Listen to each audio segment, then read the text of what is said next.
Welcome in, one and all. Yes, it is time for Three Guys Before the Game. This is episode number 491, entitled Red Raider Redemption. Finally got those old boys from Lubbock. Oh, you were due. Finally got those old boys. They had gotten the world champion Mountaineers 4 times. But not tonight. Not on a rainy, cold, miserable Saturday afternoon into evening. Not this day. Not in our house. I'm the captain now. Yeah. That's a Somali pirate reference, by the way, Senator.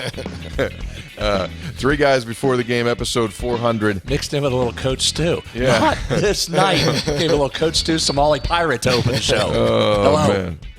Episode 491 coming at you. Thanks to our sponsors that make this possible. The Burdett Camping Center, the only warranty forever dealer in the state of West Virginia. Visit burdettcamping.com. I have not received the information yet as to whether their in-game prop promotion, Ooh, I don't, you're going to want to listen. their prop promotion, whether it hit or not. Remind Kercheval he doesn't remember what it was. Okay.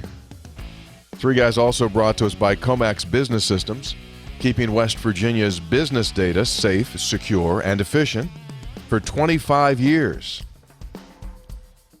By GoMart. Go for good times. Go for GoMart. Well, I tell you what, that triple rewards on Saturday. Oh. Ooh, is that a deal? Yeah. On Saturdays in the fall, you get triple your points every time you buy something. So get your card at gomart.com. Sign up for the rewards card. You get triple points. I mean, that's good. I mean, that's about as good as it gets right there. Three Guys also brought to us by Lou Wendell Marine Sales in St. Albans. They sell family fun. Visit LouWendellMarineSales.com.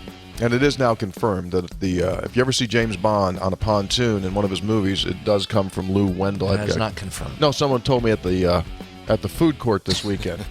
They said, "You've been wondering." And they said, "Yeah, it's true." I said, "Cool." Did you double source? Pretty good. And that's obviously a picture of Daniel Craig there. I mean, Yeah, you can tell. I could break it down a little bit. Three Guys also brought to us by the statistics portion, brought to us by the Conley CPA Group. Conley CPA Group, providing value beyond the numbers. They make things less taxing for you and your business. Oh, nice. That's actually a good tagline. Did you just throw that out right now? No, I actually was driving home from the game, and there was a truck in front of me. Really super weird. There's this truck in front of me. Normally, on a truck, it was a commercial truck. I forget it was pickup or something, but they had it was a business's truck. Mm-hmm. So normally that means like Bob's Gutters or Tom's Plumbing or Sam's Electric, but it was an accounting firm. They were from Virginia, and they had their tagline on the back of the tailgate, and it said something about less taxing for you or something like that. A truck? Were they hauling documents to the dump? What were they doing? I don't know. No commercial trucks from accounting firms. But what I said was to myself, I'll steal that for Conley Group. That's pretty good. That's pretty good. Well, at least you admitted it. Yeah, I mean, I'm not. Anyone knows. If it's used before and it's good, use it. May have gotten a few professors in trouble through the years, but nevertheless. Okay, so we're in, and it is Sunday morning as we record. We are thrilled to be here with the 3-game homestand now complete and West Virginia winning all 3. You remember, I went on the record and I said, you have to win these 3. And you said, you have to win these 3? I said, if you're going to have a successful season, you needed to get those 3. And by hook, by crook, and by inches, by the chain link of a measure, they got it done. They're 3-1. Now 2 to go in a row on the road at TCU and at Houston, but we'll get into that down the road. Right now, let's break down. First, a week ago at this time, following West Virginia's victory over the Pitt Panthers, Hoppy opened with a wonderful soliloquy that brought in Mick Jagger, Keith Richards, and more. I can't wait to find out which way he's going here. Sir, the floor is yours. Well, Teddy Roosevelt said, if you believe you can do something, you're halfway there. Yeah. And athletic success is probably something like a 3-legged stool, and that is there's talent, there's preparation, and there's confidence. And talent-wise, I'm going to talk specifically about the defense, guys. And talent-wise, you've seen the emergence of some guys here so far this season. Right. Some really pleasant surprises of a half dozen guys or more, talent-wise. Preparation, clearly Jordan Leslie has prepared this defense well. I mean, Tech had, 81 plays, and you give up 13 points. You have that defensive stand at the end. The defense was just outstanding. And then confidence. You can see this team as a whole, and also particularly the defense, playing with confidence when they get those stops and the way they ran off the field. I just thought the defense was just exceptional in that game. You add in the confidence level that they've gained over the last couple of games, and now you have a defense that's playing at a high level. And I think that was the reason you won the game last night. Yeah, well said. The defense wasn't just good. The defense was elite. That's about as good as you've seen it play. I'll give some numbers to back that up. But they were tremendous. But I think an even bigger picture, for this group to start 3-1, that's as good as it could have been for a start. You weren't going to go to Penn State and win that game, as we talked. You see what happened to Iowa? Yeah. Didn't go well for Iowa.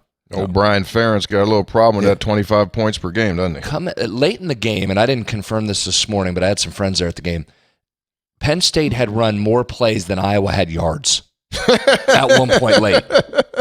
Wow. Is that good? Yeah, that's...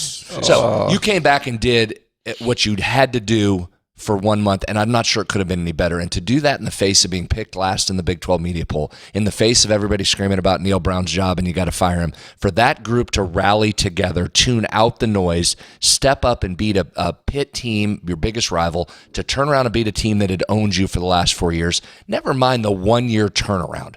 That's what we talked about on Thursday. To go from 48-10 to what happened last night, to get big boyed last year like you did by those defensive backs and that defense, to turn around and do what you did, that's a remarkable first 4 games. A lot of work to do, but you've set yourself up very nicely to get those 3 wins to start the season. You're in tremendous position right now to keep moving forward. But I think your best point, you made a lot of good points there, the confidence part's the biggest. There is nothing more valuable in sports than confidence, because even talent, if you don't have the confidence, usually it comes with it, I realize, then you have no shot. Confidence can carry you a long ways, and I think you're seeing that with this defense in particular. Yeah, those are all good points. And Neil Brown, as you all know, doesn't shy away from the facts. And he said several times in the last couple of weeks that defensively last year, one of the problems that they had was, from a coaching standpoint, they made it too complicated. Or at least the players that they had could not properly get the concept of what they were trying to do. They're trying to play this match defense in which you basically are identifying at the line of scrimmage pre-snap, okay, I'm going with this guy, I'm going with this guy.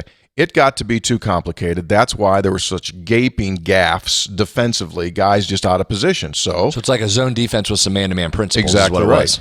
And so this year they said, okay, let's get back. Let's stop the paralysis by analysis for our players. Let's do some really super basic things where they're dropping into areas and zones on the field.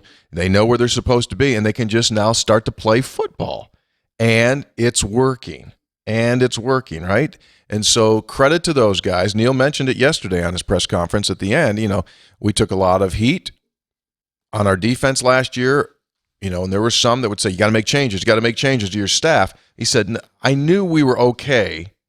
We just needed to do what we did, and it's working right now. Yeah, I think that's great. And we always say, people can get tired of saying it, how good Neil is in the press conference. That answer he gave about what was different last year to this year, that could have been very easy to gloss that over and throw it away. He went really deep on that. That was a really intricate, good answer. And if you're into the nerdy football stuff, that was awesome. Go back and listen to that, the way he explained it.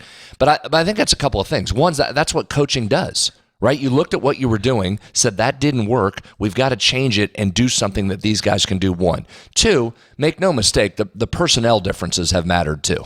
So you just call it what it is. There's some guys out there that are playing right now that just, quite frankly, didn't play the way they should have last year. The guys just didn't do what their jobs were last year. So that has mattered too. And we'll get into some of the individuals, but I outlined a bunch of them on Thursday in our segment on how to get pressure, how many different guys. Same thing this week. There's 6 or 7 guys we can call out defensively that were unbelievable. And let's start with, I got to start with this. Then we'll get into individuals. Who are you going with? Marcus Floyd's line. Yep. Did we look at Marcus Floyd's line? 3 quarterback hurries. He's a safety. Yes, He's a safety. yes. Had 3 quarterback hurries, 3 pass breakups, a sack, and a TFL. And on one of those quarterback hurries, he ran straight through, past the tackle, and straight through the running back that was trying to chip him. Marcus Floyd was a dude last night. Yes, he was. Well, there was several. Trey Lathan, Audrey Burks, Eddie V, Beanie Bishop. I mean, guys stepped Jared up. Bartlett. Yeah, guys stepped up and made plays. And while we're talking about preparation and coaching, how about the job that Neil Brown did on offense? I mean, especially in the first half, of different formations, different plays. Texas Tech was confused because of what West Virginia was running. And Texas Tech figured out some of that stuff later in the game. But, for example, to not put too much pressure on Nico to pass, where you spread the receivers out, the Nico goes up the middle. They ran that with success several times. So just, I think, a really, really good game plan by Neil Brown. The difference in looks he gave and plays he called with an offense that, let's be honest here, guys, is really limited. It's a really limited offense, especially in the passing game right now. But you ran the ball very effectively in the first half, kept the ball the majority of the first half, and then tried to put Nico in safe passing situations to help him out. I thought it was almost a perfect first half for what you were working with. I thought overall the whole plan was very good. You know, another big difference offensively from last year to this year? What? Neil called the plays yesterday. Yeah. Mm-hmm. Big difference. Big difference. Yeah. Well, and let's just talk about one particular area that we talked about last week. When you're trying to get off the line, why don't you bunch formation? It's hard. How many bunch formations did you see? Sometimes 2, sometimes 3. You saw a lot of bunch formations. You didn't see it once last year in the Texas Tech game. So some adjustments were made there, and Texas Tech didn't even look remotely close to the same defense it had last year. Yeah. I'm dying on this Burdett camping deal. Oh, you're going to be even more interested when we start crunching numbers. You know that game last night came down late? Like you were. Which one game you talking about? Everybody's standing up. West Virginia, Texas Tech. Okay, yeah. You're standing up late, had to get 4 red zone stops to get the win. Everybody on their feet. It's anxious. You probably should do that if you see if you're going to get the discount or not. You're going to be standing. You're going to be standing. I forget what it was. So if the pass blocking grade for the offensive line was 70 or better, you get, what is it, $400 off? Yeah. $1,000 in I thought purchases? it was 5-1. Oh, go ahead. Never mind. So you had to average 70, but there's not one offensive line metric. There's really 2. There's pass blocking and run blocking. You were going to take the average. So we decided we would average those 2 together, and if those are greater, 70 or greater, then everybody gets the discount. Mm-hmm. On a camper. So you get $400 off on a new camper at Burdett Camping if the Mountaineer offensive line graded out at 70% or better. I know they did. Oh, really? What would you like to wager on that? Here comes a 69.9999999. No, you're confident. What would you like to wager on that? $1. So last night, the run blocking grade for the Mountaineers, 62.3. That means we're going to have to be like 70 plus for 78, 78. On a pass blocking night where it was, I don't know if the passing game was record setting. So 62 on the run blocking. Yeah. Pro Football Focus grades the pass blocking of the Mountaineers last night at an 83.9. Congratulations. Winner, you hit winner, it. You are chicken in. dinner. Strap it on, Phil. Here comes the discounts. Get them campers ready. Oh, we also got 73.1 By was the the way, average there, Hop. well, we'll get into this later when we do textual healing. Major controversy with Burdett camping. Major controversy. Really? Yeah. Well, you were there when the guy told us. We'll talk about, you were standing right there at the food court. Todd Yeah, Todd from Parkersburg, of course. brought up the salesman over there at Burdett, Jimmy Dean. And the Jimmy Dean part of it. Yeah. It wasn't so much about Burdett camping. no, the salesman there, Jimmy Dean, lying. Well, so you say. Yeah. I got a way to figure it out. I got a way to find out who's telling the truth on that one. I got to figure it out. We'll get into that a little bit later. It was nice to meet Todd. Oh, it was a great story. We'll get into that. Todd is a great story. All right, so So anyway, congratulations. You get the discount. Mountaineer offensive line came through. mm-hmm. Yes. Many pieces to pull apart, and we're going to start doing that right now. What do you say we start to do? So I check the numbers. Yeah. We'll just go right to Spreads the on numbers. stats, ladies and gentlemen. Let's jump into How did this baby grade out? analytics portion of the show. I like this segment because it adds facts to what you think you know from the eye test. That's right. Spreads on Stats brought to us by the Conley CPA Group, providing value beyond the numbers. The Conley CPA Group got accosted, by the way, by 2 CPAs over at the food court. You were right there when they came after me. Rightfully so. They weren't from the Conley Group. No, they weren't. But they were Outsiders. representing the industry. They were. A much maligned industry that he's attacked. And they weren't happy. They didn't appreciate him. Yeah. Don't blame him. And then he, typical him, he didn't apologize or back it down. He doubled down on him, wanted to go at Did him he? harder. Yeah. I was on the accountant side of things. Yeah, you should be.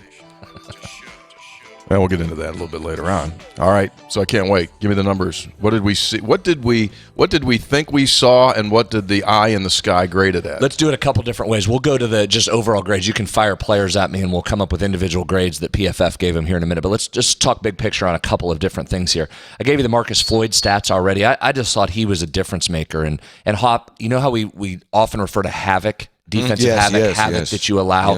Yeah. And those stats are the quarterback hurries and the sacks and the pass breakups. West Virginia with 10 pass breakups on the night. Yeah, I know. That number's remarkable. 10 pass breakups last night. For a defensive backfield that last year, you couldn't talk about their Forget struggles about enough. last year. What about the first game, 2 games this season? 10 in one game. And Floyd, I just thought, was one of those guys that you're going to have dudes, right? You got to have multiple dudes that make big-time plays, and there were a lot of them last night.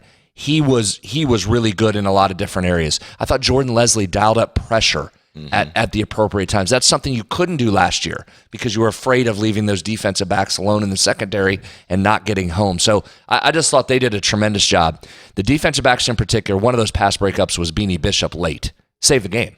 Came over late, got that hand in there right at the end, knocked that ball away in the corner of the end zone. Yeah.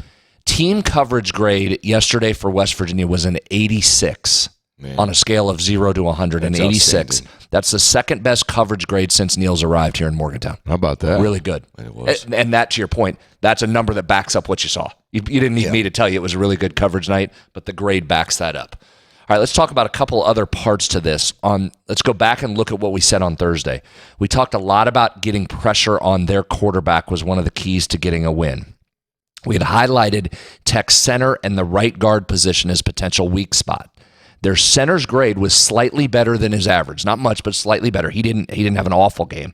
But between the center and the guard, those positions gave up half of West Virginia's pressures. So that was an area that West Virginia was able to exploit a little bit. We talked about Jared Bartlett starting to come on. Pitt specifically had to slide some protection to whatever side he was coming from late in the game last week. Bartlett stepped up, had 3 more quarterback hurries to lead the team. And then we talked about Marcus Floyd. I thought that was the new wrinkle that kind of took them to a new level last night. He had 4 total pressures, including a sack. And I thought it was interesting, Tony, on a day when West Virginia enshrines Bruce Irvin, one of the all-time great pass rushers here, to have Floyd doing his best Bruce Irvin imitation from the safety position was really valuable. You could talk about Aubrey Burks. He was like a missile in that defensive backfield, shooting up. How many runs did he stop at or behind the line of scrimmage? So the havoc was really good. You attacked them and made it very difficult for Tech to throw the ball. That's one of the things you always worry about with Texas Tech, right? We talked about it. Oh my gosh, they're going to throw the ball. They're going to want to throw the ball. They're going to throw for 400 yards. Oh my gosh, how do you stop the passing game? West Virginia held Tech to 3.7 yards per attempt yesterday. So to put that in context, remember, West Virginia finished last in the league last year at 6-ish. 3.7 for Texas Tech. So you can't say enough things about how good this defense was in particular. I'd be interested to see take a deep dive. We'd have to get into the Texas Tech numbers. When was the last time they were relegated to that at 3.7 yards? Yeah. So that's another thing. Also, in talking to safeties coach Dante Wright last week, he has a morning coffee club with 3 of his players who come in 3 days a week, Monday, Tuesday, Wednesday, early to watch extra tape. Aubrey Burks, he says, is front and center. He played yesterday like a guy who watches a ton of tape. Yes. He blew plays up because he knew what the play was before that ball was even thrown. And they think he's a pro. They think Aubrey Burks is going to be a pro, and last night he really stood out there. No question. Now you're seeing the emergence, Tony and Brad, of some guys who are difference makers. Yeah. Right, guys who make plays. There have been times in the last couple of years where you look and you go, who's going to make a play? Yep. Who's going to make a play? What's going to happen here? And now you're seeing guys emerge who do make plays. And so, okay, you needed that right there. So that's a really hopeful sign going forward. And I'll just take a look at the final numbers here from yesterday. Trey Lathan led the team in tackles. Kid's a freshman, redshirt freshman, played 4 games. Here he comes. He continues. Here he comes. Yeah, we highlighted him last Thursday. He's in the top 10 in multiple Big 12 categories when it comes to pressure. He's been outstanding, and not only has he been outstanding, he's outstanding from a position that the coaching staff was totally unsure about heading into the season. Didn't have anybody with any experience over there. So he's not only just been really good, he's filled one of those questions, Hop, right? And that's always how you know if you're going to have a better season than you thought. Every team has a ton of questions to it. How many of those questions turn out to be positive answers, that determines it. And so far, that position, that was a giant question, has been not just, hey, it's okay, found somebody. It's like been one of your best players, most productive players, we should say. Who do you think was the highest graded offensive player for West Virginia? Because offense is, so that's the next part of this. The defense couldn't have been better.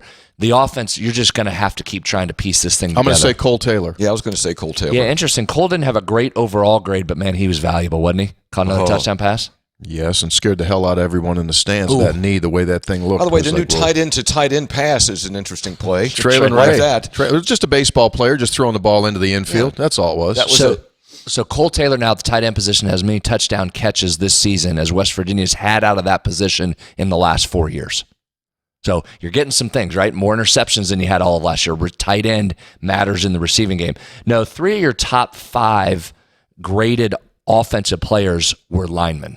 Milam, Nestor, and Remack was 5th on that list. Remack battled yesterday because he got hurt and he gutted it out. Did you see my boy Jaquay Hubbard leading Nico on that run inside the 5-yard line? My man's out there leading the way. So I give a lot of credit to Jaquay Hubbard. So that's 2 weeks in a row he's addressed the team before the game as a non-starter. Yeah. We talk all the time. It is hard to be a leader when you're not one of the best players producing on the team.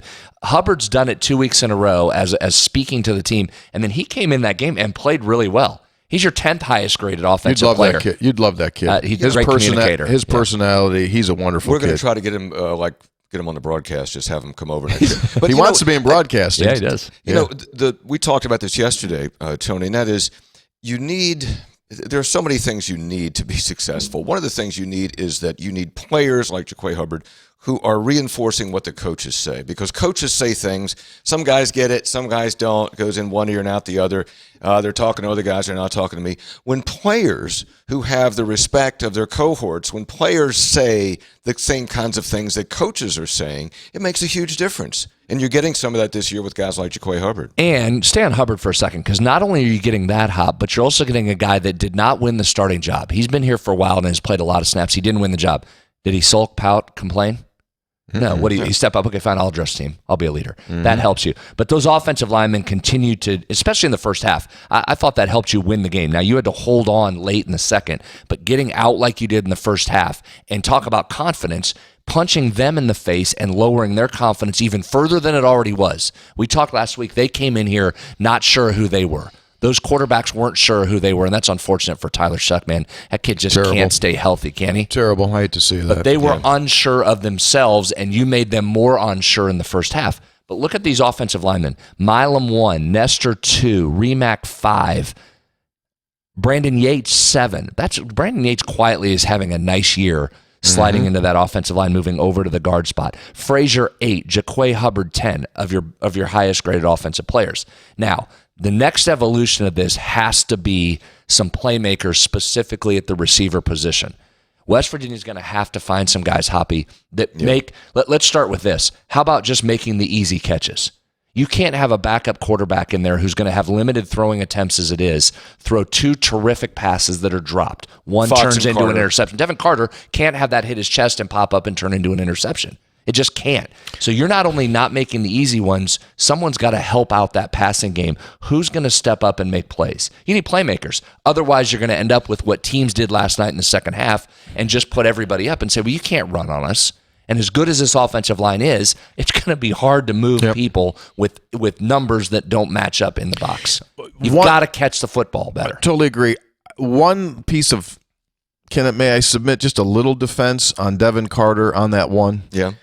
If you go back and you look at that, he had his one arm was being. I mean, it was a great play by the defensive player. As soon as the ball came in, he was able to grab him, so he couldn't get his full extension. So it wasn't as blatant as it looked. It would have been a hard catch, but his arm was being held. So anyway, to your point, you're 2,000% right. Yeah, they've got to help. I do think it's coming. I don't think it's going to stay. I know you're going to win. I do think at some point they will get some form of mojo because right now it is not there. I do think it's going to happen. I truly do. Well, we talk all the time, and we talked about this a lot yesterday, is that you're playing with a backup quarterback. He has to have help. You got help from the offensive line. You got help from the running game. I mean, you can't put everything on him. Not every pass is going to be perfect. Guys have to get open. Guys have to catch the ball. Like you said, okay, difficult catch. But, I mean, if you're going to have success offensively, I mean, you only had 20 points. You're really kind of lucky you got out of there with the win. But somebody else is going to have to do something to help that quarterback. And no question. You're running through the raindrops right now. You just won a game, 2 old school games in a row. Old school scores. I mean, Don Nealon was on the field yesterday because they honored the 93 team, and Don goes, that's the way it should be played. 20-13. 20, that's a good score. But no, you can't do it anymore. Everyone knows that. They've got to get this thing going. You're asking your defense to do too much. 3.7 yards per attempt for West Virginia yesterday throwing it. I mentioned that's the same number for Texas Tech. Wasn't good enough for them. You had a fumble inside the red zone offensively last week. What'd your defense do? Bailed you out on the next play with a pick. You had 2 interceptions this week that no turnovers gains. You lost the turnover battle. Didn't affect you. You had a pump block last week. Didn't affect you. This defense is playing so far. I don't even know if above his head it's right, but you are asking it to do too much. The offense has to find itself, and that's difficult, again, for all the reasons we've outlined, but that offense has to find a way to get it going. May I also submit this, which may have gone by a lot of folks. You don't realize it. So West Virginia's played a third of its season right now, 4 out of the 12 games. The starting quarterback for West Virginia, Garrett Green, has only played 38% of the snaps. Nico Marchiol's played 62% of the snaps if you do it by quarter, right? Garrett played all 4. Then he played 2 against Duquesne. That's 6. Nico played 2 against Duquesne, 4 and 4. That's 10 out of 16 quarters. That's 62%. So my point is that the guy that they want as the starting quarterback still has not had full control to go out there. You would think he'll be ready this coming Saturday based upon he was at least emergency available against Texas Tech. So we'll see. I'm not closing the door on this offense yet. I understand. Let's 2 points I want to make before you go to the text is that, I picked on Jordan Fox a little bit for Preston Fox a little bit for dropping that pass, but what he has given you in punt returns is invaluable. This is a program that has struggled with punt returns, Tony, since you and I were children, and he has done a really good job on punt returns. And there was that short punt. I mean, they had a good punter, obviously, and fantastic punter. Yeah, he's fantastic. But you know what happens when you kick the ball 50 yards? You may well kick the coverage, and you give Preston Fox a little time, and he had good returns. Also, on his one short punt, Preston Fox came up. It was a little bit risky, but he came up and grabbed the ball, which prevented that ball from hitting and then rolling for another 15 or 20 yards. So Preston Fox did a really nice job on that, I thought. How about his? And also, how about Hayes hitting 2 field goals? Absolutely. In a low-scoring game, and one in really, I know he had the wind at his back, but still not great conditions, and a snap that came in low. Yeah. How about Preston Fox? Do you realize he returned 9 punts? 9 punts. He averaged 12 yards. They should get big trombone, big bass drum, maybe borrow that one from Purdue, have a big parade down High Street. We haven't averaged 12 yards on a punt return since Willie Drury in 84. Most people don't. That's something that's gone away in the game a little bit. Punt return's not what it was. That's why during the broadcast I took to calling him Pac-Man Fox. So Pac-Man Fox right now sitting 14th nationally in punt return yards. And when he catches the ball, Brad, what's he do? Goes upfield. Goes upfield. A la Pac-Man. Just catches it, don't jack around. Get up the field. Yeah. Yeah, it's been very nice. Go back to the offense for just a second, too.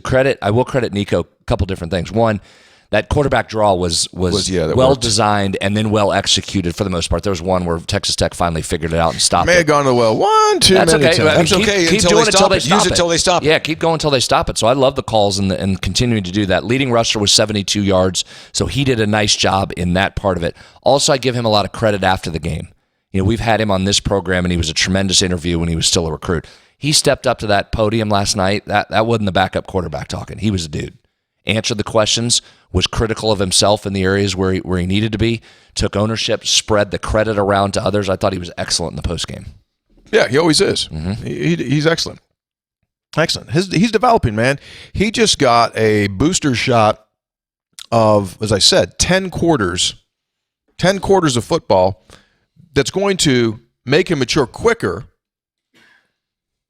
that he would never have gotten had Garrett Green not gotten hurt. So his development has been expedited because of what's happened, but he's still, as he'll admit, is still trying to get the feel and the processing of boom, boom, boom, boom, boom. It's coming. He's got all the tools. The processing needs to get more and more comfortable. Let's go to, I know that a play people talked about, and that is West Virginia's, call it the next to last. I guess call it the next to last. Oh, don't worry, Hoppy. When we get to textual healing, it's only brought up 77 times. Okay, I'll wait then. So, I mean, we could address it now and then skip all the text. Talk about it now because I think it's an important piece to talk. And I think I'm on the opposite side of what some of these texters are going to say based on what we got in our coverage yesterday. Go ahead, Hop. You go. Well, I was just going to say that at that point in the game, you're thinking, I mean, the book says run clock, right? The book says run clock, get a couple first downs. But Texas Tech had been selling out to stop the run, and West Virginia was not able to run successfully. So what do? You run a play which worked. The play actually worked. The receiver was open, the pass was off, so either the receiver didn't make a play or the quarterback was off, whatever. I thought it was the right call. What are you doing? You're trying to win the game. You're trying to win the game, and if you complete that pass, which you probably should have, you're well on your way to winning the game. So I thought it was the right call given the circumstance when you're trying to win the game. You're talking about the deep ball in that last drive. Yeah, I'm shocked we agree. I totally agree with that. You talk about coaching to win, and that's one thing people want to scream about. Don't coach not to lose, coach not to lose. That's coaching to win. He's trying to win the game right there.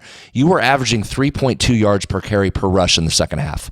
The run game had been shut down. Credit Tech, they had slid over and started stopping the run and saying to you, they were saying to West Virginia, you're going to have to throw it here. And if you can throw it, we'll tip our hat. You ain't running on us. You are not running the football. They had all their timeouts. So you could have run it. You said two things, run clock, yeah, primary. But you weren't going to run clock if you bang it right in the line. They're going to take their timeouts. Now, they wouldn't have had them for their final drive. Okay, fine. But you're trying to win. If you can complete that pass down the field, changes field position, at the very least, when you kick it back to them, they're going to have to go the whole field. That's just got to be executed. That, in my opinion, was the correct call. It was playing to win the game. It was putting pressure on a defense and taking what they gave you. You just didn't execute it. Whether it was throw or the receiver's got to run under it, he's got to lay out. You got to do something to catch the darn ball there. But I thought that, of all the things you're going to criticize that staff for, to me, that was not one of them. That was trying to close a game on a drive when you're going to have to throw it. You were going to have to throw it somewhere, try and catch him, which, oh, by the way, you did catch him. Yeah. And you got him open. The play was there. You call the play, and then it's up to guys have to do something at some point. You got to help out the play caller and make a darn play, and they just didn't. But I have no problem with that right there. None. I think you guys are both in agreement. Something very new, something very unique. Glad to see you guys are getting along. Well, we didn't. Well, we had a couple fights last night, but oh, you did you? Was he cantankerous during the game? He was. Well, I tell you what. Short story is that we may have had some ESPN Plus streaming issues. Oh Lord! Because I don't know if you know this or not, Tony, but that technology is still not exactly perfected. So Brad was on edge much of the night. So your signal was going out? Oh, yeah. I said, you want to turn your mic on? Yeah, going out. Yeah. You lost parts of the game? Was it ever on? Ooh, that pixelated, bad. Fuzzy, restarting, swipe up to close the window. Is that internet related or is that on their end? I don't know whose fault it was. It might be. Fault. Somebody wasn't executing. It was the right call, just weren't executed. Might be promotions and demotions coming this week. We're going to get. Gotta You know what make we're going to plays. do? We're going to get TVs that want to participate. If you don't want to stream, get the heck out of Yeah, here. all right. You're not going to show up to your game. I Get got to out. work. I got to Spreads on figure stats. something out this week. Well, just get it. How about get it off ESPN? What's on this? What's All on? due respect. What's the game on this week? It's one or Two. two. Yeah. One of the big boy networks. Yeah, where you can actually just put a number in and it comes up Yeah, on the right. screen. Spreads on Stats is brought to us by the Conley Imagine that. CPA That was old Group. man of me, but Three hey, guys before it the didn't game. work. Spreads on Stats. It's brought to us by the Conley CPA Group, providing value beyond the numbers. If you're a business owner, their practice areas include audit and assurance. Now, that's a nice concept. They'll audit the numbers and they'll assure Ooh, good. that they're actually correct. Unlike some of the folks out there that do some sketchy numbers with a double wink, not the Conley Group. They also do tax planning and preparation, consulting, and they will advise you. Also, this is kind of neat. You don't have to have a CFO. You can outsource your CFO. All businesses, all sizes, able to free up time, focus on their business. They'll remove the stress and the time associated with hiring a qualified accounting staff, and they'll deal with the turnover. They have turnovers in the accounting world as well as a turnover on the football field. And also, you'll have confidence in the continuity they provide. They're an experienced team of experts handling you and taking care of all your needs. Been in business here in the state of West Virginia since 1985. It's the Conley Group. Just go out. People go into the transfer portal in real I life was too. going to say, get a guy from the portal for CPA. Hey, one last Conley CPA Group spreads on stats number, but you actually have it, so you can join in on this particular segment.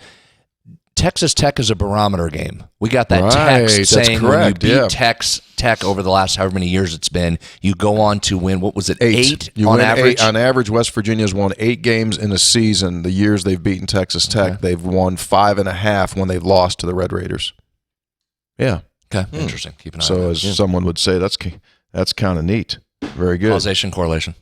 Anecdotal. It's completely anecdotal, probably. Kind of the I Maryland. don't know that completely. Really?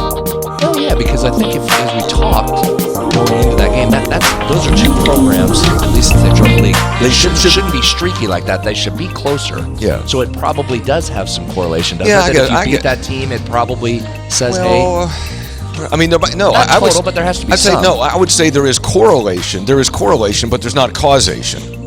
You're not saying, "Well, you beat Tech, therefore that causes you to have a better season." Textual Healing is brought to us by Tony's moved on, okay. episode800.com, episode800.com, where you can buy all kinds of Three Guys merchandise, including our unbelievable coffee brands. And now we have a very, very big sales staff that really kind of goes all over the world as they're getting ready for the Christmas season. And they've been shopping. We have buyers is what we have. We have buyers and are looking at ornaments. And I don't know, maybe perhaps a peanut brittle or a fruitcake might be offered. 300 and more texts were received for this program. Not every text made it in. And again, we do advise you. I'm going to say this nice so these guys don't jump on me. Please attempt, if you would, to keep your texts concise. Keep it tight. this an all-time record? Not looking for Dante's Inferno. Just a small text. War and Peace and Mountaineers. Yeah. All right, go ahead, let it rip. We had a wonderful time at the food court Friday and Saturday. It was a smash hit. Second week that we did it. And here's just a couple of the samples of the pictures. Justin and Nick with their families at the food court. Look at this. Truly a family affair. They traveled from Daniels, West Virginia, and Bolt to join the fun. So you got 4 adults and you got 5 little ones there, and that's fantastic. Giant tubs of lemonade Yeah. there from Tardy Time, which were tremendous. Does that little fella have a quart of lemonade? Yeah, that probably, there's a lot of trips to the bathroom there. Luke, next picture, Luke, a WV grad, his son Miles, they traveled from Dallas. Yeah. They're a P1 listener. He's a P1 listener. His son's very first game, left mom at home in Dallas since she's an alum of Texas Tech. So, Mom, you stay there. They were great. Luke was great. I'd spent some time talking to him yesterday. Yeah, wonderful. Also, how about this one? My boy, Kercheval at the food court on Friday. He was there for nearly 3 hours. We will never criticize him for being aloof, distant, and uncaring. Look at him. He is locked in, arms folded, wants to do a talk line interview right there and then. Had a nice visit with him. They were a couple of freshmen who were from Raleigh County. Raleigh County. Yeah, Raleigh County. Boyfriend, girlfriend, Yeah. and She's in forensics, and and I forget what his major. Is He he wants in to be. He wants to go in broadcast, broadcasting? and I said, "What the hell you want to do that for?" So yeah, nice visit with him. Yeah. Yeah, enjoyed Also, great job by our guy Rev Kev. He sold out of his barbecue for the second straight week. He went from 14 brisket week 1 to 21 brisket yesterday. Sold out before the thing sold. All of the money that they raise goes to the Source program, which they fund the Skyview Elementary Lunchbox program, and they're unbelievable. I mean, Chick-fil-A goes to Rev Kev to learn how to do logistics and serving, and Chick-fil-A is the premier logistics. They've got a team there. Yeah, they got it down. It's more like a pit crew. It's like a pit crew. There you go. What do you think? Got 3 tacos. Got to go. Okay, done. All there before it opened. I got there yesterday, slightly before it opened. His whole crew was there. They were ready. They were ready to roll. And here's the other thing. I know you're going to thank them at the end, but thanks to everybody that came by, because that was much like the crowd at Mountaineer Field. It was down a little bit from the picnic. Worried about the weather, right? Not that, and still people rolled through and bought the barbecue and bought all the other stuff that was there. So thank you for coming. Also, super shout out to Duca from the wine bar. He did those mojitos and he had a few things going on. There was martinis, mimosas. Martinez, mimosa. Also, yeah, I know you situation. Also, Rusty from Mountaineer Roasting. He had his coffee. He was pulling espresso shots. And my boy over here, he normally has to have a foo-foo coffee. I said, just do this. I got him a double shot cappuccino, made it wet. And he liked it. You liked it, It was didn't you? good, very good. It was good. Rusty made a nice little design on top there with the milk. Yeah, it was great. Hey, you know what you did to him, though? He had that, and he had another coffee from someplace else, another coffee. He got to the station, and then he was having trouble with the stream. I thought he was going to rip the television off the wall. He was so wired. You think I was over-caffeinated? Yeah. Also, tardy time. Long day. You should have been on the kickoff team. A bullet. You should have been a bullet on the kickoff team. It was a long day. I had to be ready. Started early, went late. Tardy time, those mini pancakes that they make. Oh, they were a big hit. I brought 2 home. Yeah. I brought home the the banana. It was fantastic. Also, Kirchevale sold out. Bill Chestnut Brew Works sold out of Hoppy's draft beer. Very limited allocation of cans. Holding strong. You're a 3.94 rating on Untapped. You're still knocking the heck out of it. There it is. And sold out of cans too, not just they sold out of all of it. Sold out of it all. And also, look at that. By the way, thanks for the deal there. That machine that was first used to pull a draft when Hank Williams Sr. was performing in Beckley. A little old, but it worked. Thank you very much. Great. Madison there pouring the beer right there. She did a great job. Terrific. She's just terrific. Also, on the field late yesterday, Hall of Fame induction ceremonies. There's another picture that Nomadic Dave took. Jay Jacobs right before his Hall of Fame induction. So how about our boy I'm not going to call him Homeless Dave. I'm calling him, what did I just say before that? Homeless Dave? Domicile. I think it's Domicile Challenge. Domicile Challenge. No, he's Wandering Dave. Wandering. So he got on the field. So he worked the food court, then he got onto the field. How did he get on the field? Dave he has like a global all access. Global all that's good. Well, he's a doer. Yes. He Oh my gets stuff gosh. done. Because he said, I was talking to him. I said, hey, what's up? He said, I just got in from Los Angeles. He took the red eye. He took the red eye Thursday night from L.A. He's going. I He guess ran logistics for the food court. He's incredible. But yeah, thanks. You're right. Thanks to all the vendors there. They were awesome. Hey, 3 guys. Alex, a native of Morgantown, WV grad. I got a solution for your no listeners in the state of Dakota, North and South. I'm a financial planner. Work mostly from home in Minnesota. Company I work for, though, based in Fargo, just 60 miles away. I visit the office once or twice a week, frequently listening to your pod on my drive. Problem is, the road to Fargo almost completely in Minnesota. Fargo's right on the border. I don't know exactly how they determine when someone's listening. Maybe I could download the episode while at work. Yeah, I could do that. And we could bump up the number to 49 states. Love the show. Let's go. Appreciate that. Yeah. Texts are not necessarily for airing. Oh, so you're about to air it? Oh, what the hell. But a quick story and video. This spring, my son and sister were bowling at Suburban Lanes. 8 WVU football players come in. They bowled 2 lanes next to us. Now, while we watch the games, we cheer extra hard for our bowling buddies. When I hear about Trey Lathan's power, I think, yeah, you should see him bowl. I'm pretty sure. And then he sent us a video, but we couldn't download the video. So anyway, I guess, they're good kids. They're bowling. Good to see them. And if you can't, if you can't bowl good, bowl hard. There's a T-shirt. Here's a T-shirt. I'm going to go over to Jerry Lorenz. Say, hey, Jerry, I got a T-shirt for you, Suburban Lanes. Can't bowl well, bowl hard. Good day, gentlemen. I'm born in Missouri. I was an Army brat, moved to multiple states, even overseas throughout my childhood in the mid-'70s to the early '80s. My father was born and raised in Fairmont. My mother, born and raised in Wisconsin. When my father retired, and with the catchphrase, happy wife, happy life, we settled in Wisconsin. Growing up, my father would talk about West Virginia or WVU, and a certain spark came into his eyes that would light up. Well, he has passed, and while I have been only to West Virginia for family reunions years ago, I attempt to continue the spark of his West Virginia pride on my brother and his family who live in Canada, along with anyone else who will listen to me. Late spring of this year, I first started listening to your podcast, and the pride that comes over the airways is something I greatly appreciate. It was your show who introduced me to the Country Roads Trust. I'm now a member. Also, through your show, I've picked up a saying not even the Army understands, efforting. I've tried to limit using it in my current job while giving presentations to military leaders.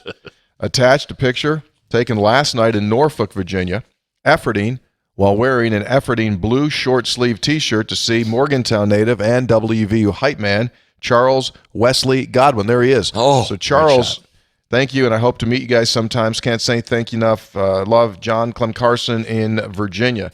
So Thanks, John. how about this? So he was at the concert there, and Charles that night had his regular attire on. When Charles performed last Thursday down in southern West Virginia for the Appalachia Healing thing, he had the efforting shirt on. Or the Thank gold you. one. Thank you. Thank you, to Charles. John and Charles Wesley. Thank I know you. Charles listens, so thank you, Charles. We should get Charles in here just for a little cameo appearance, don't you think? Be great. Yeah. Terrific. Texter. Hello! The assumed mayor of Eleanor here. I wanted to give you an update on my trip to Morgantown this weekend. As previously noted, I penciled in my wonderfully amazing girlfriend for the game. I did so with the knowledge that she seemingly had a Mountaineer curse on her equivalent to the one that Babe Ruth had on Boston and a Billy Goat had on Chicago. You remember this deal? Every time he brought his girlfriend, the Mountaineers lost, so he was asking us if he should bring her anything. Yes, I do. And I said, you should dump her. Anyway, he said, after hearing Tony's advice that I should dump her, the way Don Plitzowite did West Virginia, and Brad urging me to stay home as if we were hosting Baylor during COVID, I ultimately chose to use the same decision-making process Coach Brown used when listening to an entire stadium urge him to run the ball with 4 minutes to go up 7. Fade the public. I ignored everyone and brought her to the game. I can happily say we finally sang Country Roads together. Curse lifted. Keep up the amazing work. Well, that's a great story. Played to win the game. Yeah. Happy couple. Yeah. Scopes, spreads, Dean. I always love Might hearing have the caused a breakup if West Virginia had lost, though. Have to leave her at the stadium. I may have gone a little too strong in might have. my recommendation. Scope, spreads, Dean. I always love hearing the West Virginia connection stories during textual healing, so I thought I'd share mine. I live in a small town in northern Maine called Van Buren. The closest Walmart is 79 miles south, Oh, my gosh. which is also how far the closest entrance to the interstate is for this part of Maine to get to I-95. They're 79 miles away. We're right on the Canadian border, and we can see Canada from the windows upstairs. I work in healthcare. My facility I work for is in town, and the nurse that I replace when I go in is from Spencer, West Virginia. Of course she I'm is. originally from Buffalo, West Virginia, and last year we had a traveling nurse from Hurricane. There were a handful of overnight shifts where the only 3 nurses working were all from West Virginia. Somehow, we all ended up in this little town where the graduating class at the high school is around 20. We are the first town to ever have a McDonald's close because it wasn't making enough money to operate. Thank you for the entertainment, the information, everything else that comes from the work you guys put in. This show means more to me than I could possibly express. It's so hard being so far from home during football season, and having you guys twice a week during the season really helps me feel very connected. That I have, there's nothing I loved more than Saturday and sometimes Thursdays in Morgantown. I've lived so far away so long. I think the last game I saw in Morgantown was East Carolina when KJ ran for 337 and 4 touchdowns. I was able to catch a few games when the Mountaineers played in Hartford. Sadly, Big East football died, so did my chances to make many games. Thank you guys for being there, bringing a slice of home a couple of times a week. I love the season and enjoy I love the in-season shows and enjoy the off-season just as much. I always look forward to the summer sessions. Wish you guys the best. Congratulations to the old Gold and Blue for getting West Virginia the W over the Wreckin' Red Raiders. The way things have gone the last couple of seasons, it could have been easy for the guys to drop their heads and say, here we go again. Mindset and Tech got to the TD early in the fourth, but instead we drove the field, had the answer the right way. I had the MSN broadcast synced with ESPN Plus, and it was a little sad when Taylor did not come down with that catch in the end zone. However, the worst part of that play was Tony missing the perfect chance to mention the ball going through Taylor's hands and caroming off of his helmet. Thanks again, Roger Van Buren. Great, Roger. Yeah, good caroming Actually, reference. most impressed in that small remote town. ESPN Plus worked for him. I was just going to say, how come it works in Van Buren, Maine, and we can't get it here? Yeah, He's good, probably Roger. getting his feed from Canada's internet. Glad that worked. You know, it might be internal, though, in fairness. I mean, we got to look at ourselves first. Maybe some self-scout. Self-scouting. Hey, guys, I'm enthused. Mountaineers won today. First time texting, watch your pod every week. Encouraged by the Mountaineers game 1. Unfortunately, I watched that game from against Penn State in my hospital room at Ruby. Have since been rehabbing at home, not able to come down during the 3-game stand. I've been a season ticket holder since the 80s. Last 2 games, dog fights. Happy with the wins, not with the play calling. Can't believe we didn't run the ball or burn some time off or force them to use a timeout, previously addressed on this program. By the Senators' analysis on the pregame show, we needed to run the ball, and we didn't do it. Not good when your leading rusher is your quarterback. We didn't score more than 30 points. Great day for a rain-soaked day. Another unmet goal was losing the turnover margin 2-0. I also worry about the receiver drops. These need to be cleaned up fast. Hope to get back in the stands for the next home game. Also, I hope the speakeasy will be open. The brisket, pulled pork, and chicken sound great.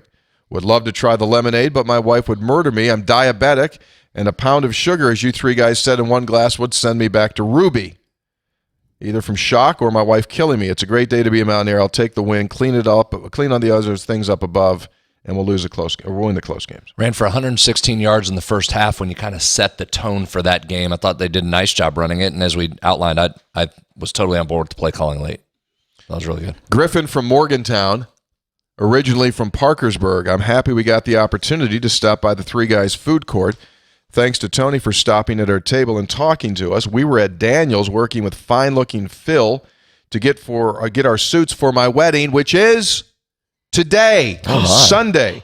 And we're happy to get the chance to have some delicious Rev barbecue and drink a couple of Kirchhoff ales. All my groomsmen said that Rev's BBQ brisket tacos were the best they've ever had. Quote, hope to see the food court continue. So he's getting married today. Congratulations. Tremendous. Texter says this, I've been laughing for 5 straight minutes when Hoppy said in the last episode, how's your salvation? Efforting.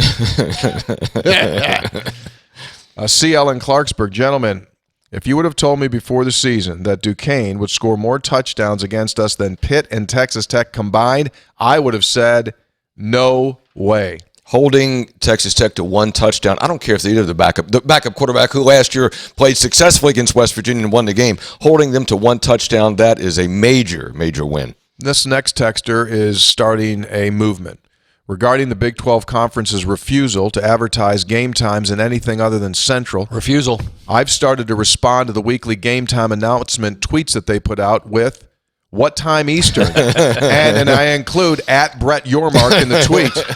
I suggest we mobilize the legion of 3 Guys listeners and WVU Twitter to inundate Big 12 offices to do the same. Hashtag efforting. I think giving a big middle finger to the Eastern time zone. I think they should. I think now's the time. We've waited long enough. Been nice. Sure, you tried to approach it diplomatically through the proper channels. Multiple not listening. channels. I say go ahead and keep doing it.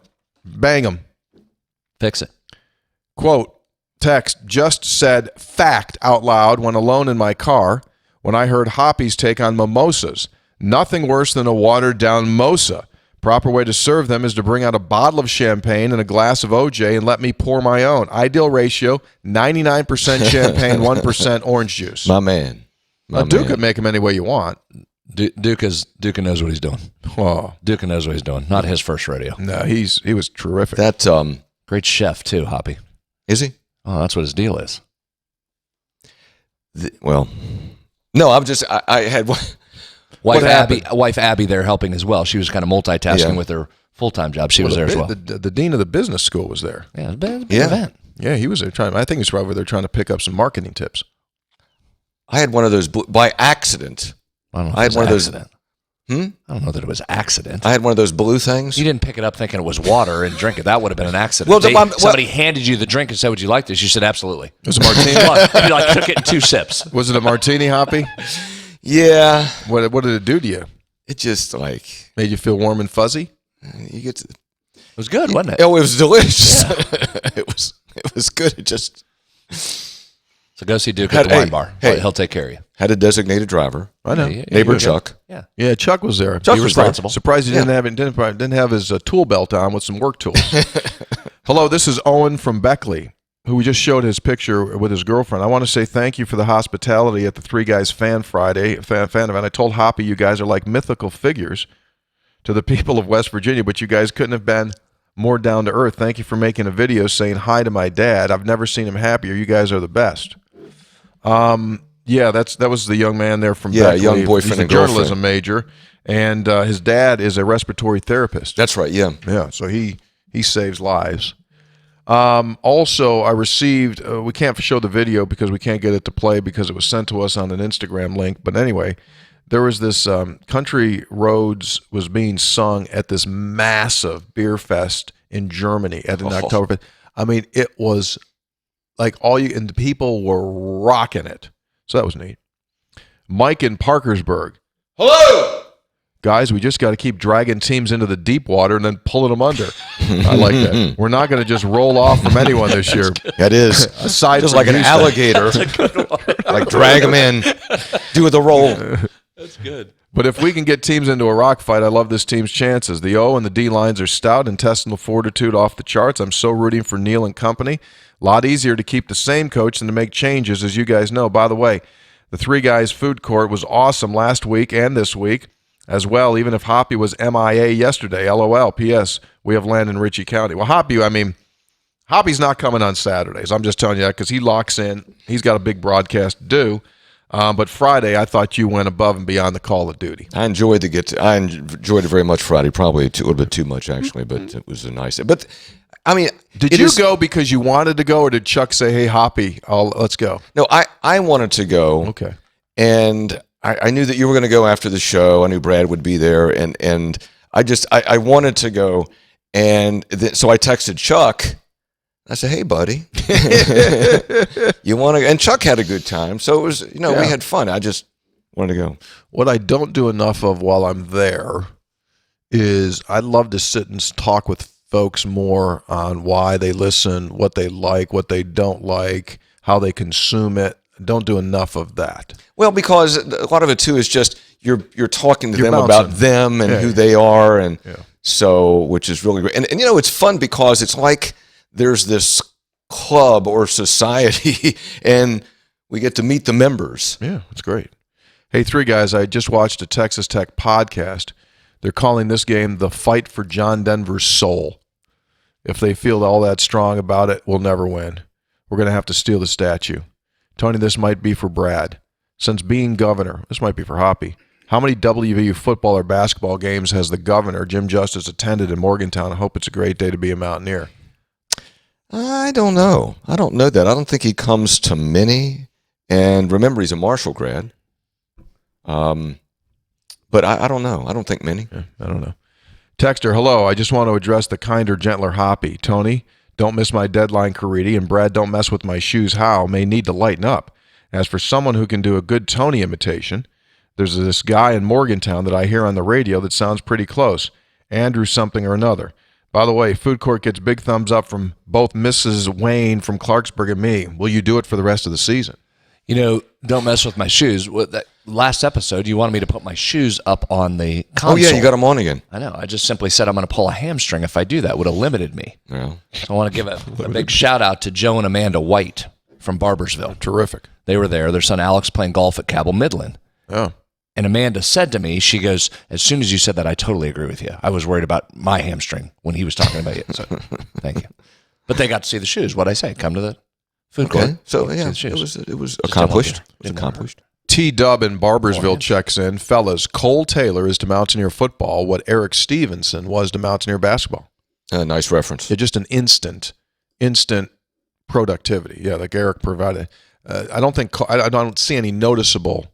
Yeah, it's good. I mean, yeah, I'm with you. And Cole's from Colorado, and Eric's from the Northwest, so we just need to keep going west of the Mississippi to get instant impact players. I want to go back to that tight end to tight end pass, which was a complete surprise to everybody.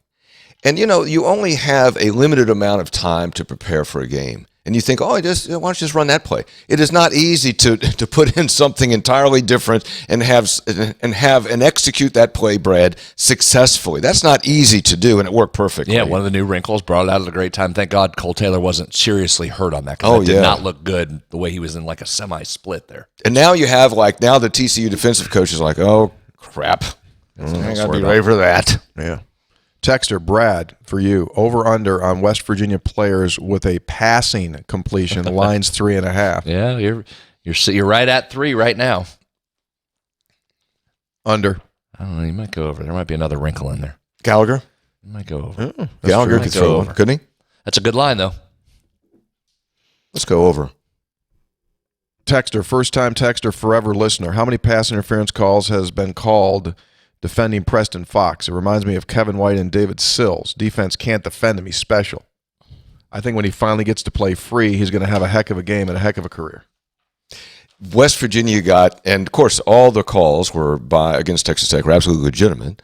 But man, did you get some good calls at good times in that game? Thought the crew did a wonderful job, especially the exact science of spotting the ball, especially when there's a giant pile of 22 and 1. You know exactly where that ball is spotted. I thought they were terrific. Came right in and had that exact spot that gave West Virginia the first down. Excellent job by the officiating Brad, crew. It's just a game of just half inches. So it's incredible they can get it that close as they did with a chain link fence. One of the great mysteries of sport, right there. That we're still using that. What did you guys from the side? The chain link fence is on. And they always run in like weaving. I think it is right. Like they're doing. They got it. It's because the guy on one end is holding exactly the link where he's going to put down. That's what it is. Is that what it is? That makes it all accurate. They did a perfect job yesterday. What did you guys think, really quick? What did you guys think of the replay overrule on the completion down the Mountaineer sideline late in the game on number 4 Jordan Brown? I said during our broadcast right away, I said that's a kid. You thought it was catch. I was hoping that they were going to say he didn't have complete control. He was out of bounds. It's one of those, though, and I know we got to get moving. We got a lot of text, but it's one of those moments in replay, though, where you could have very easily said not enough evidence to overturn, because was his foot really down? Was he bobbling at that point? I mean, that's one of those. That wasn't indisputable. But I thought they were going to overturn that, and it probably was the right call. But I thought two things sometimes on that. They won't reverse with overwhelming evidence, and sometimes, like on that, when it's a bang bang in two different situations, that's good. Overturn that. I thought two things. One is it also gives you new respect for the officials. I mean, you saw that, Tony, I'm sure in real time. I mean, to make that call in real time, super hard, extremely difficult. Yep. First of all, second of all, when we saw the replay over and over, we were talking about it during the game. Thought, you can probably overturn that. Yeah. What do you think? Like I said, I thought he was still handling it out of but that bummed me out. Anyway, you can't complain because you got a lot of good calls in that game. Absolutely. Texter Scopes, new word alert. I've never heard you say the word regurgitate. John from Welland Park, Florida, via Moundsville, home of the Harlers. I used the word during the broadcast yesterday when a receiver from Tech had positioned himself to catch the ball. He was hit hard in the back, and I said he regurgitated the ball. Oh, okay. Yeah. Trey Lathan on the hit. Yeah. Hey, 3 guys, is it me or does our fan base stink right now? What's this? Every week can't be a rivalry. Where's the love? I don't know that any coach will ever be able to live up to the legend of Nealon or the expectations that Rich Rod set for the fan base. If Nealon were to be our head coach, would he have made it past year 5 in the new college football era? Good question. I don't know. Down 1-6, then he won 9, then he won 9, then he won 9. So, he's probably around for year 5. Not enough. Didn't win a natty. Texter Greg in Catlettsburg. Did somebody say this team had to score more than 18 points to win? Great win. So happy for those guys. Tell you what, if before the game somebody had said West Virginia's only going to score 20 points, do you have the win? He'd say no. Well, I'll tell you what the lock was. The lock was the under. How that thing was at 55. That's a misprice by Vegas. How'd you do on that? Lock of the week was the under. And now, Said +6 on our pregame show. and now, Brad's two girls get new shoes this week. Reed from Reedsville. Hey guys, long-time listener, first-time texter. Good game plan by Neil and staff overall. Ran when they should, threw when they could. One pick was a bad throw, one pick unlucky. My only real gripe about the play call was the one we already talked about late in the game. I realized the box was loaded to an extent, but it's frustrating to see us not utilize our strengths, the running backs and the O-line, when we had a tight lead. Nonetheless, good scrappy win. Coach Brown and the program. Scrappy teams find ways to win. Keep it up. Love the show. Love all you guys do. Signed by Reed in Reedsville, probably not his real name.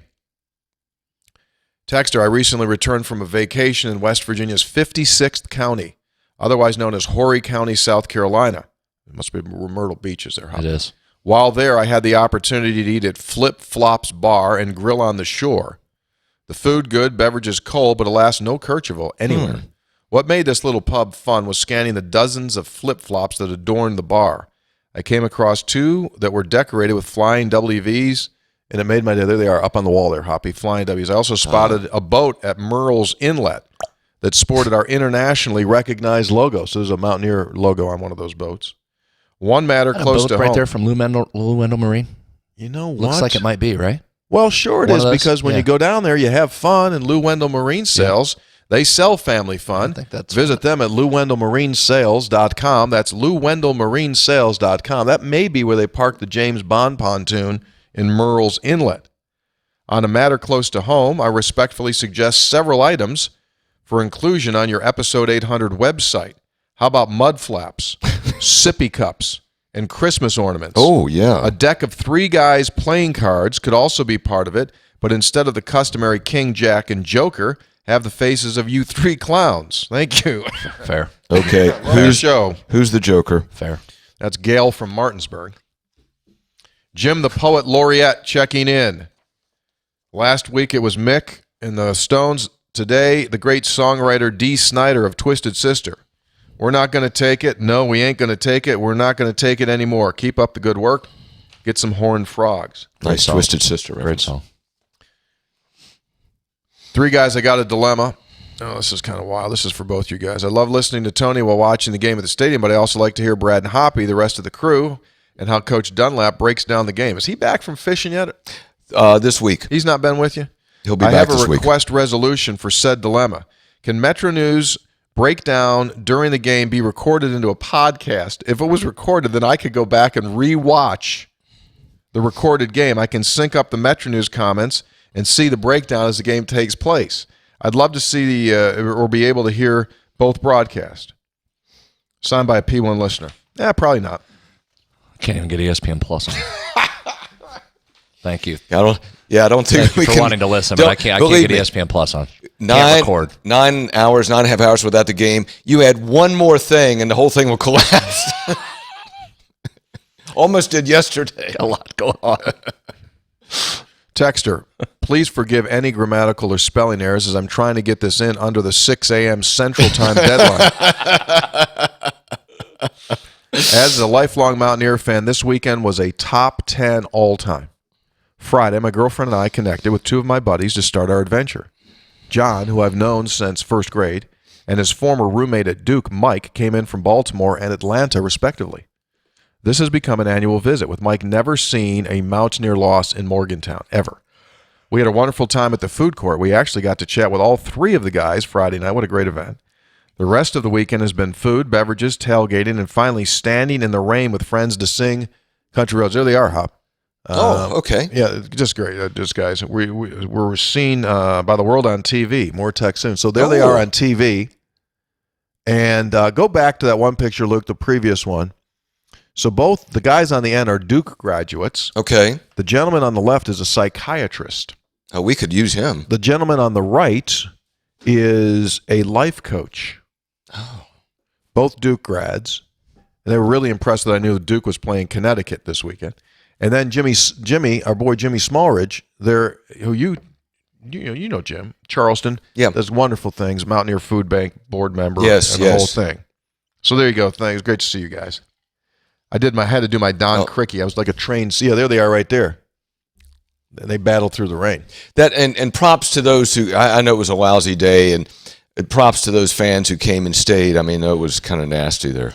Troy and Long Island. When's the last time West Virginia won 2 straight with less than 100 yards passing? I mean, that might go into like where you got to go in and get the record books, and they're moldy and dusty.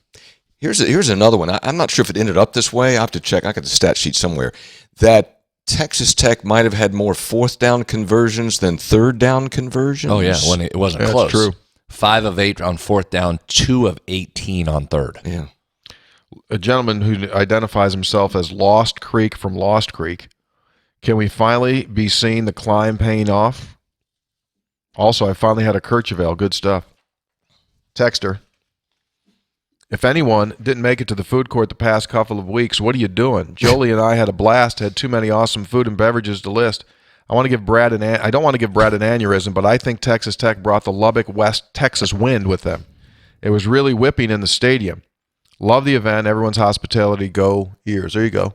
Those Brandon guys and Jolie were great. They've they're been there. terrific. Yeah, every time the food court's been open. Yeah, that Morgantown wind, you can't come up here and play in that. If you're not used to that, you can't come into this wind in here. You have no idea what you're doing. Texas Tech was really. I mean, that punter, everybody want to talk about the punter all week. He hit it straight up in the wind, got him. Couldn't throw into that wind. You cannot come in here and handle Morgantown wind unless you deal with it every day.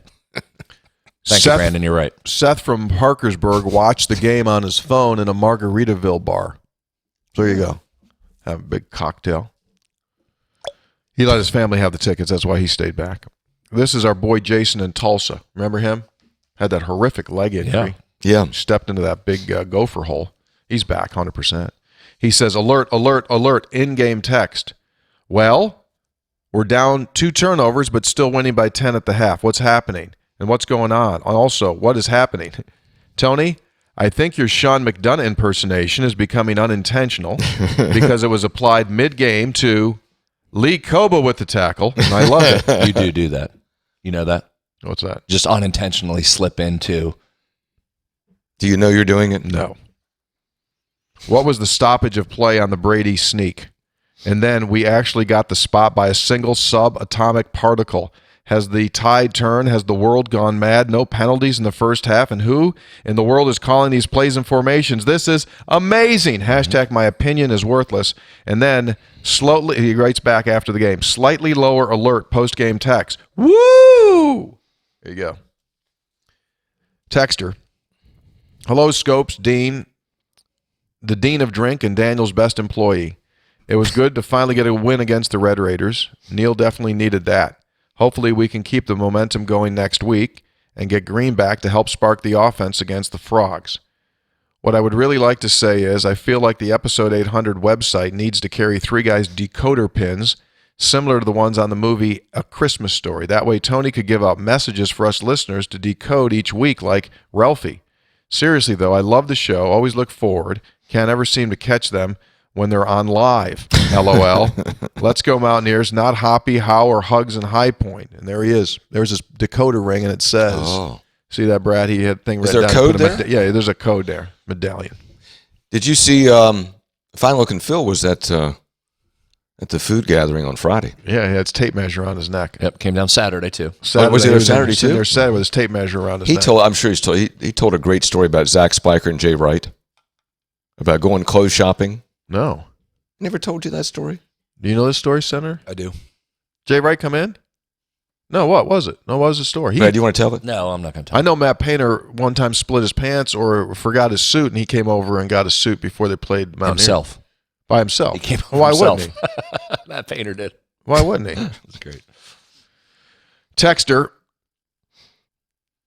Hey, guys, I saw a news article that Scopes is going to love. According to CBS, Miami has a tight end petitioning the ACC for a 9th year of eligibility. Yeah, why Sure, I not? saw that last Is week. it? 9 years. Yeah, why not? That's right in line with Tony, your Your argument. One away from 10. player for life. Texter Todd in Somerville, South Carolina. This team has turned the corner with depth and confidence. Take a look at West Virginia's last 7 games. They're 5-2. Oklahoma, a win, 23-20. Number 15, Kansas State, you lost 48-31. You beat Oak State 24-19. You lose to Penn State 38-15. They're number 7 in the country. You beat Duquesne, you beat Pitt, you beat Texas Tech. So of your last 7 games, your 2 losses have been to number 7 and number 15. That's a good point. Respectable record against a tough schedule.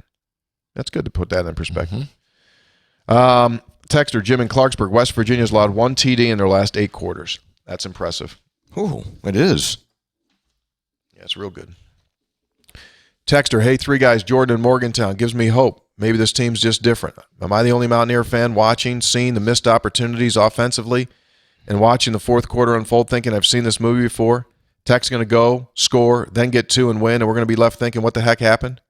Great to see them rewriting the script and hope that they can keep the good vibes rolling. Texter, all right, I didn't want to say it and jinx it till it happened. It took us 3.5 games to get a false start penalty. What's the longest streak in West Virginia history without one? And there was some question about that call, too. And Neil wasn't happy about that. Yeah, because he felt they could have come to him and warned him about Zach Frazier and the double snap. P.S. He says the brisket is legit. He says the brisket is legit, 100% delicious. Someone else checking in from North Dakota, my brother Steve, moved to North Dakota. 2020 doesn't go a day without sporting the flying West Virginia, represents the state. I'm efforting for years asking my brother to subscribe to 3 guys. Well, there it is. When I heard Tony say there's no subscribers in Dakotas, I sent the latest link to my brother for him to give it a listen and try. And now Tony should be able to confirm a subscriber. Look at that. There we go. He's still getting, standing there. That's North Dakota, Hoppy. That's a There we go. We're gonna check that validation. off the list. We're in North Dakota. Yeah. By the way, if he took a step, would he then be in South Dakota? So can we take both there? Solid point. Could be. I mean, You could but I straddle. don't know where he's crossing from. So Texter, no way better to celebrate the first Big 12 win of the year than with my very first Kircheville, Dan in Roanoke. There crisp you go. and refreshing. God. Well, how big is it? How is he got Andre the Giant's hand? That's like the picture of you with Hunter driving your truck. How big is the dude's hand? What? Or how small is the beer? Did we go small? Is that a beer, 4-ouncer? A beer can looks like a thimble. It's a thimble. Thimble. It looks like a thimble. Fumbled thimble. Well, that's no Kircheville at all. That's Thanks to Andre the Giant for drinking Kirchville. Endorsed. Giants drinking Kircheville. Texter, Big W, great weather. Nico's the all-time great bad weather quarterback. He loves the slop. His father was a mutter. Periopolis-ville. Our Air Force. He does get wins in bad weather. He does. Texter, our Air Force and Space Force buddies got to sing Country Roads for the first time. There you go, Hoppy. Oh, yeah. Yeah. That's Morgan from Morgantown on the left. Yes. And that's your lawn cutter guy. Well, that's used to be elite world class landscaping that entered the transfer portal. What's he majoring in? I don't know.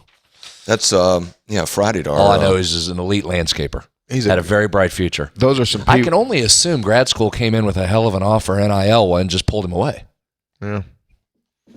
Joe and I Amanda. need my trust to do a better job of raising money so that I can retain Are players. you saying that it's important how much money the trust raises? Well, that's what happened. I lost my guy to the Well, get out there and raise more money for the My trust. trust didn't do a good job of getting enough money. Why don't you sell some hats or beer or something? Something. I got entered the portal. Couldn't do anything about it. Joe and Amanda How do I check in. compete with the university? A $1 billion budget. I don't. Bought him away from me. Joe and Amanda check in from Barbersville. Great time Saturday talking with Brad, enjoying the pancakes from Tardy Time. Pancakes with Nutella and peanut butter. Way to go. FYI, great game today. Finishing up 3 great homestand there. So many games, so many big decisions coming for Coach. Who do you think will be under center against TCU? To channel Hoppy, I need a firm answer.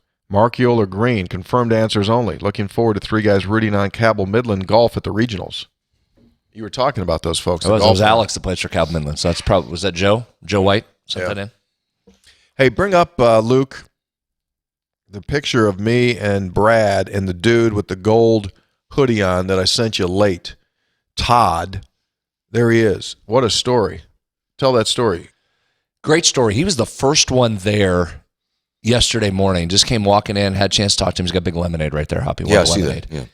Really, really fun story. The first part of it is that he found the show while going through cancer treatments and listened to it every day, and glad to say he's in remission and it's clear and he's doing great on that front. But his wife and he went ahead and decided they sold their home and have bought an RV that they live in for their home, but also bring it to each game. Oh, okay. And so while listening to one of the shows, he took advantage of, I think it was maybe the very first Burdett camping promotion. Right. And went in, and remember years ago when this started, we had that receipt on the show of the big discount that somebody came in and bought a bunch of parts and service. That was Todd from Parkersburg. Oh, yeah, so he's connected a lot of ways. So they drive every weekend with their RV, which is also their home. Oh, man. And bless his heart, he's been listening to the show for a number of years and battling through. Good job. So thanks, Todd. Nice Good job, Todd. So Well done. so this is going back to earlier in the episode when I said they got a salesman over there at Burdett that doesn't tell the truth. Wow. Yeah, Not about the sales part of the vehicles and stuff, but yeah, they got a sales guy over there named Jimmy Dean. That time I went out and killed that boar with one shot. He was talking to Todd at Burdett. And this was after I had killed the boar. They were talking about it, and Jimmy Dean was on the hunt. And Jimmy Dean told him that after I shot and killed the boar, that I was so excited that I peed my pants. That's not true. It's not like, true. Here, let's get stupider. So I thought about this. There's only one way to prove the truth. Bring your pants in? I'm willing to do a lie detector test. Jimmy can do a lie detector test, and we'll see who's BSing. Oh. Go get an independent guy. I know they're not able to be submitted in court. I'm just like, okay, let's put it up. I mean, thought that was kind of BS on his part. There are questions lingering about the hunt, but I seriously doubt. Yeah. I believe you when you say you didn't pee your pants. Well, I'm like I told him. I believe him on that. I said, dude, I didn't pee my pants. My whole deal was like, kill the boar. I'm out of here. See you later. Yeah. So Jimmy, you can Now, had the boar been awake and been charging at you, I could have maybe understood that, but we know it wasn't. It wasn't right. charging. What so was full that's charge? It might not have been pee. yeah. Mr. Creedy's pooped his pants. There'll be no further comments. Move along. Texter, Enough potty one guy efforting got some good coffee. Hassan Pfeffer is always the one from our group consistently efforting on game. So look, great group there at a tailgate, and the one gentleman there in the blue shirt's got his efforting t-shirt with a big coffee. Looks like 20-ouncer. Love it. Great work. Texter, that was a win is a win game. Texas Tech's 9 penalties for 96 seem to all come at key times. Oh, they did. Yeah. At this level, you have to take advantage of the other team's mistakes. True. Yeah, well I said. watched the game at a bar here, and probably 40 WVU fans were watching, including a table that was rooting for Texas Tech. Not bad for being 500 miles away from Morgantown. Mountaineer fans just want a competent team on the field. The rain held the crowd down Saturday, but they deserve more for the rest of the year, signed by Joe and Charles. Kudos to those that came. As we said last week, it can be a less than capacity crowd and still make a difference because those people that showed up and stayed through the rain, they wanted to be there. They were loud. They got loud there at the end. Tony, right? That last drive, they were extremely loud. Made a difference. We always say that, like, when you get weird weather or delays in games, like the ones that stay, like they go like 10x on their volume. Sure. Hey, three guys, this is the real Morgan in Morgantown. 2 thoughts. This team always seems to start slow, but I love how our defense is coming along. And number 2, I've been getting way too much enjoyment every time that clown, athletic director Ray Anderson of Arizona State and the Sun Devils lose. He had made a disparaging comment about the great state of West Virginia. Good. Have a reason to be upset when they come in. Texter, gentlemen, I'm impressed with the leadership and the resilience of this team. They seem to be improving each week. I'll take ugly wins every week. I believe we're forming an identity.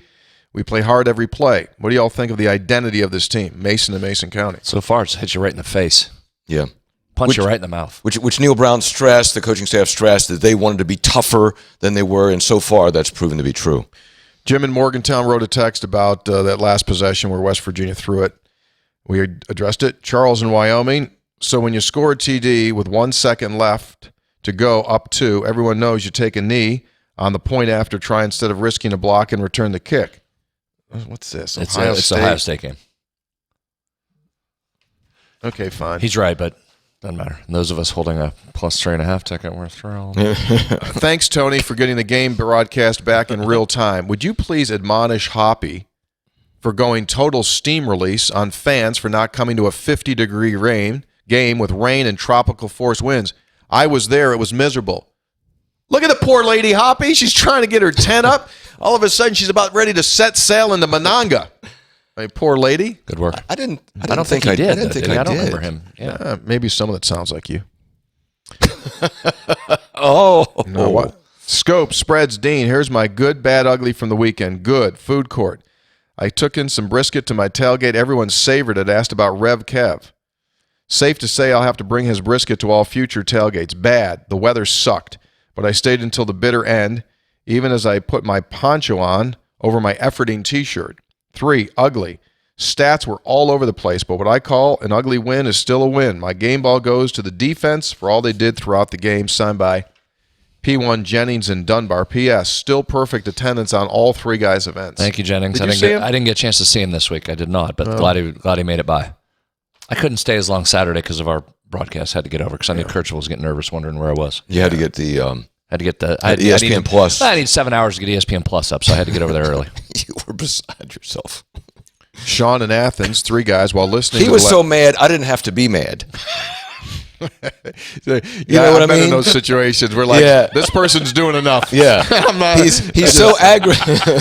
it turns your role around where you have to be like the guy that calms the person down. Well, I think I was somebody. He didn't even take that role. He just stayed out of the way. I did. I stayed clear of the blast, but I thought he's angry enough for both of us. So I'm just going to sit here and worry about something else. Fair point. Sean in Athens reminding us that back in the 80s there were hankies. Oh, wait a minute. Yeah, there were hankies, the horrible hankies, WV. So he had one from the Major Harris era. So there you go. Thank you. Texter. Yeah. Blue one today. Blue one.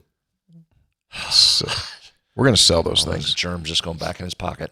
Good morning, 3 guys. I thought the Mountaineers were going to lose that game, but thankfully that last pass by Morton was tipped at the line. Defense playing great. Pressure. Got pressure, Didn't Kirchhoff. bring pressure. Big key. We talked about it. Was it Sean Martin? I think it was Sean Martin. Yeah, got there. I never saw the replay. Did you ever see a replay? No. I wanted But to see the. I think it was Sean Martin. They were patting him down. They closed in on that, collapsed the pocket Was it very tipped? nicely. Oh, was it yeah. tipped? Oh, I yeah, think it was tipped. I think it was Sean Martin too. I think It went up as a missile. So think about this. Where was the line of scrimmage? They were at the 10, 11. 9? They were at the 11. 11. Think about this. That ball got tipped and it landed in the end zone. So it was rifled and it went into the end zone. 3 guys. I know we won the game today. It was ugly, but who cares? The defense is playing good while holding their last opponents to 17 or less. Reminds me of the 80s teams. They win defensive battles. I know you're focused on the team, and rightfully so, but I wanted to give a shout-out to the men's soccer team. Although their last match ended in a tie against Georgia Southern, Marshall's still number 1. West Virginia's 2. I hope they both have continued success throughout the season. Thank you for all you do in keeping up the stats, Brad. Hot Rod in Woodbridge, Virginia. Thank you, Hot Rod. We all know that West Virginia is the epicenter of collegiate soccer now. Yes. I just hope that they're still 1 and 2 in October when they play. Yeah, that'd be cool. That'll be hard to do, to stay in those same spots that long. It's 4 weeks, 3 weeks. MJ in Savannah last night's win over Tech, one of those life moments that takes your breath away. It was a great example of efforting by the defense, the offense, and the coaches. Hopefully that will quiet the naysayers of Coach Brown. I'm rooting for him. Can't wait for my journey to Morgantown on 21 October. Go Mountaineers. MJ in Savannah. Texter. Bobby from Myrtle Beach. Finally, West Virginia beats Tech again. You think Neil Brown is definitely off of the hot seat yet? Was watching Neil's post-game conference yesterday. He was still complaining about all the missed opportunities West Virginia had in the first half. I was like, be happy you won, LOL. But this is what I like about Neil Brown from day one when he got to Morgantown. He never complains. He takes the heat, and I finally think they have this going in the right direction. Next week, it's TCU. So unless that offense can put on more points on the board, that might be a loss. Then again, defense might win it. As always, I love the show. Can I give 2 more quick shout-outs? One Absolutely. to Andy Peters, played here back in the 70s. He was at the food court I on know Saturday. Did you talk to Andy. Andy? I didn't see Did you him. I know him well, yeah. Yeah, he came by. He was there. And then I'm going to give a shout-out to my college roommate. Excuse me? Excuse me? My college roommate from Iowa who went to grad school here at West Virginia, now lives in Kansas City, drove in for the game. And a couple interesting points about him. One, he's never seen a Mountaineer football loss live in person, including that 93 game against Boston College. Remember we talked that I attended? Doug and I went to that and attended that game. But I've also said many times, he's the entire reason I'm here in this state. Yeah, right. Yeah, he backed out of the job that I ultimately got over at the WV Athletic Department, allowed me to slide in. Seminal moment. Changed the course of his Of life and, of your course, life. mine. So thanks to Doug. Great to see him again. Got the Mountaineers a win. So I don't understand. So he was in marketing, but then he went into basketball coaching? Yeah. Oh, okay. Yeah. Another buddy of ours had gotten a head coaching job and called Doug. Doug played basketball in college and said, hey, you want to come coach with me? Right. He had already been interviewing with WVU. And he said, we had talked, and I said, if you want to coach, no one's going to give you a coaching job with no experience. You better take it. So he took the coaching job, called me and said, hey, can I give them your name? I said, I guess. I'm not leaving Maryland yet, but give him my name. Came and interviewed, got the job. And the West Virginia connection on that, his buddy who went into coaching eventually coached with former WVU assistant coach Matt Brown in Kansas. Doug, my room. Yeah, that's, yeah. I wish I'd met your roommate. And in another connection there, Doug, while he was then became the head coach in Kansas, one of his players was Don Pitzelwhite's top assistant in women's basketball last year, Jason. Played for my roommate Doug in college. So there. Anyway, thanks to Doug. Great to see him. Thanks for I wish I could allowing have me talked to to be here him at West to Virginia. get some dirt, because we only know you from a point forward. And it would have been good to learn some things about you from when you were in college. He looks great. He looks in great physical condition. It looks like he's still got bounce. You could tell he was an athlete. Yeah. Yeah. Can you give me his phone number? I'm He going to call could shoot it. He could shoot it? He could shoot it. Yeah. Couldn't pass. Wouldn't pass. Didn't play in defense, but he could shoot Oh, it. talk about the pot calling the kettle black. Yeah, really. You're the great passer. Yeah. Give me the ball. Give me the ball. Hey, really super quick. Congratulations. Passed too much. Should have shot more. I knew then what I knew now. I'm not going to pass to any of you. I'm shooting it. Hey, speaking of scoring a ton of points, you know who was at the food court on Saturday morning was Judy Eaton, former Mountaineer basketball standout. Yeah. Her and her husband, Ronnie Music. Ronnie's from Morgantown. They live in Huntington. And I said to Judy, I said, how many points did you score in high school? She went, 2,071.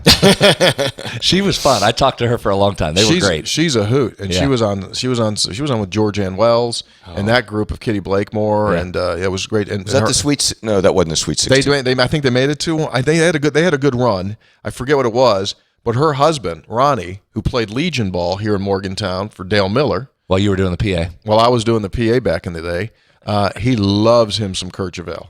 Oh, really? Loves him. Yeah, they were fun. She was in radio like 30 years in Huntington morning show. Did I know that? I didn't know that. I don't remember that. I didn't know that. Yeah. I'm not sure. By the way, Dell Miller was present there on Friday. That was great. The Good man to see Dell. He was the best. Well, I told someone this. I said, you see this event? I said this to a person I was talking to, a couple from Pennsylvania. I said, you see that guy right there? I said, everything that's ever happened, as far as the company's growth from 2 stations to 30 plus stations to the Metro News Network to events and everything. And this embodies him. This is all of what he would do. Yeah. Right. An event. Yeah. Boom. Take the show, turn it into an event, bring people in. Yeah. Well, the Mountaineer Sports Network, Mike Parsons, Yeah. that's all him. And then So I was glad. Yeah, I was super glad. He kind of came in stealth. It was getting dark, and even though we had string lights, he just came up and he gave me the other. What's going on here, man? I went. Oh.